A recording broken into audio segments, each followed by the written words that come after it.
Salam dostlar. Bugün toxunacağım mövzu Azərbaycan Prezidenti İlham Əliyevin Özbəkistana dövlət səfəridir. Qeyd edim ki, səfər bugün başlayır. Bu, son 5 il ərzində Azərbaycan liderinin Özbəkistana 7-ci, dövlət səfəri kimi isə 3-cü səfəridir. Son illərdə Bakı ilə Daşkənd arasında münasibətlərin sürətlə inkişaf etdiyini həm yüksək səviyyəli görüşlərin sayı, həm də əlaqələrin mahiyyəti göstərir.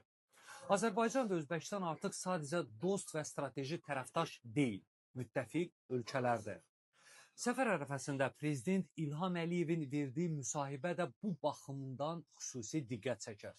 Dövlət başçısı Azərbaycanla Özbəkistanı birləşdirən ortaq tarixə, mədəniyyətə və türk dünyasına mənsubiyyətə xüsusi vurğu edir.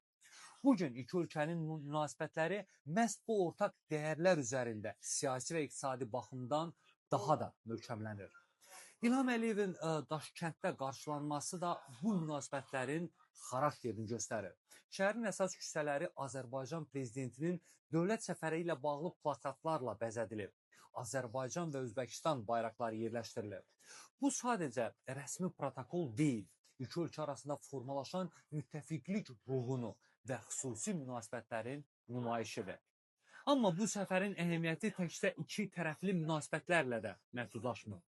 Dünyada siyasi qarşıdurmaları və geosiyasi gərginliyin artdığı, iqtisadi qeyri-müəyyənliyin davam etdiyi bir dövrdə Azərbaycan öz xarici siyasəti ilə müstəqil mövqeyini daha açıq şəkildə ortaya qoyur. Bakı artıq regional və beynəlxalq proseslərdə öz maraqları, mövqeyi və təşəbbüsləri ilə çıxış edən mühüm siyasi aktorlardan biridir. Bu baxımdan Azərbaycanla Özbəkistan arasındakı əməkdaşlıq daha geniş regional mənzərənin də bir hissəsinə çevrilir. Mərkəzi Asiya ilə Cənubi Qafqaz arasında nəqliyyat, logistika, enerji və ticarət əlaqələrinin inkişafı yeni imkanlar yaradır. Və söhbət təkcə siyasi bəyanatlardan və imzalanan sənədlərdən getmir. Yeni iqtisadi razılaşmalar, gələcəkdə investisiyalar, birgə müəssisələr, yeni iş yerlərinin və ticarətin genişlənməsi deməkdir. Bu isə nəticə itibarilə insanların iqtisadi vəziyyətinə və gündəlik həyatına da təsir göstərə bilər.